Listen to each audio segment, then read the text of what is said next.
Hey everybody, welcome back. Today I'm going to be reviewing... Oh, actually, I should preface this by saying I'm sorry for the change in audio quality. I have a heater in my room. I don't think you can see it, it's off camera, but the heat in our upstairs is off at the moment, so I have moved this heater into my bedroom while we're waiting for it to get fixed.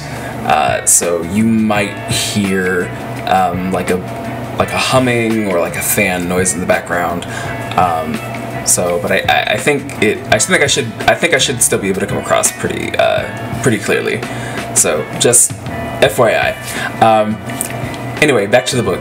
Today I'm going to be talking about The Justice of Kings by Richard Swan. And so I had the audiobook version of this. I gave it a 5-star. I gave it 5 stars because I was just engaged for pretty much the entire length of the book. It's about this lawyer whose job is to go across, just to travel throughout the kingdom and be a judge. Really, he's a judge, not a lawyer.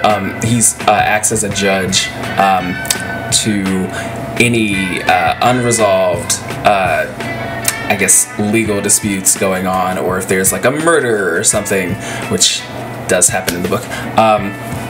If there's some sort of crime that's committed, that the local government isn't able to solve, and he passes through his routes. He's able to sort of serve as almost pretty much basically judge, jury, and executioner. Literally all those three things. And this takes place in this fantasy world, so there is a bit of magic going on. I really enjoyed it. So the guy's name is Conrad Vomvolt. He was actually I don't quite remember if he was like a commander or something, and I'm not a huge military person, so I don't really know all the terms. But he was basically a very advanced soldier in a war that took place in this world some years ago. The Empire, for lack of a better word, sort of won and is now ruling all of these places, and so now they're in the process of governing all of these lands and countries that they've conquered. So he sort of serves as the king's voice in all of these legal matters, and he actually has one power that he has is to really command people to speak the truth. So that's sort of a magic power that he has. He is joined by his clerk, whose name is Helena Sadanka, and the book is actually written from her perspective as an older woman. So she's writing about her time as a clerk for Sir Conrad and his travels, and you end up finding out there's I wouldn't say a plot twist at the end, but there's some very vital information that you learn right towards the end of the book that makes me really look forward to the next book in the series. I can't quite remember if it's out yet or not. Let me see. Excuse me. Okay, I don't believe the next book in the series is out yet, which sort of, I remember when I was reading this and I found out that the next book isn't out yet. I was like, damn. It sort of made me not wish I had waited to read it until the next book was out, because now I'm really looking forward to it, and I hate waiting for stuff like this. But I'm looking forward to it. So the duo is also joined by 2 other characters, which sort of serve as sort of like their enforcers, and like extra muscle. I do not remember their names right now. It's been about a month since I read this book, but I still really enjoyed it, which I don't know if you can tell. And so the book starts out with this group, the group is investigating a murder of a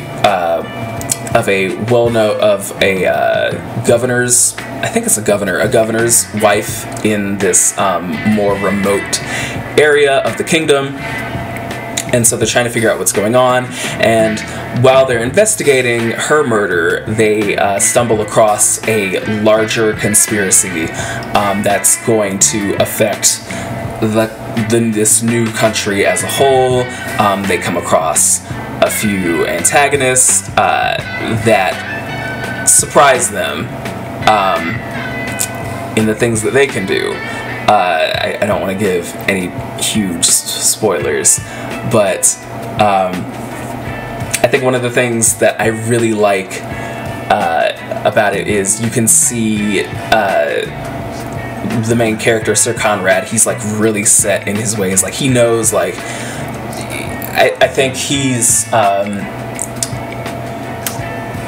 it's almost like people who really subscribe to like the American dream, who are just like, no, this is what it is. This is like, these are the laws. These are what governs us. This is like, these are the rules. And then you sort of slowly see the unraveling of that as the story progresses, and it really shakes his worldview. What's her name? Helena even says in the book, during her writing, she says something to the effect of, the rules were set, the current rules were put in place in order to basically justify the war that happened a generation ago. And I should also add that Helena is from one of the smaller conquered kingdoms, so she has faced oppression and discrimination throughout her whole life. She was actually lived as an orphan for most of her life, and she just so happened to be found by Sir Conrad, and he decided to make her a clerk. And he would like for her to one day become a judge in her own right in the future. And so she sort of wrestles with that career path versus doing what she wants to do. I guess I'll put in a slight spoiler. She meets a guy and she starts falling for him, and Conrad and the rest of the group, are telling her like, hey, this isn't a good idea. You're gonna be gone most of the time. Like we're gonna be out of here. At the time they're like, we're gonna be out of here in like a week or so. Like, if this is a fling, I guess fine, just don't get pregnant by this dude, because that's gonna wreck your whole career. Which is like a whole other veers off in a whole other sexist direction. But so she sort of has this internal conflict of what she wants to do, like whether she wants to marry this guy or be a judge. And then she's sort of questioning, does she even want to be a judge? Because I think initially she did this as a way to basically get off the street and to earn some money. I think she figured she lucked out. But so it was a really engaging and captivating story. There's another section of the book where Sir Conrad meets this other judge that he's been sort of writing letters to back and forth. They're actually exes, which I thought was really cool.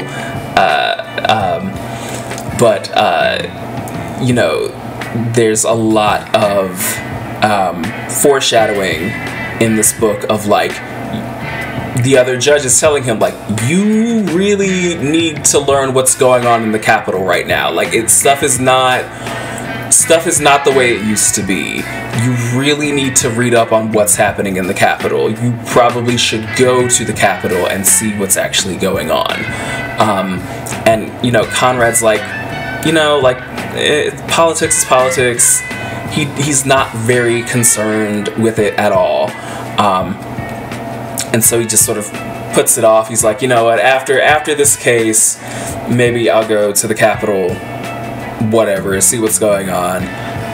But overall, he's not very concerned about it. He sort of ignores the changes going on.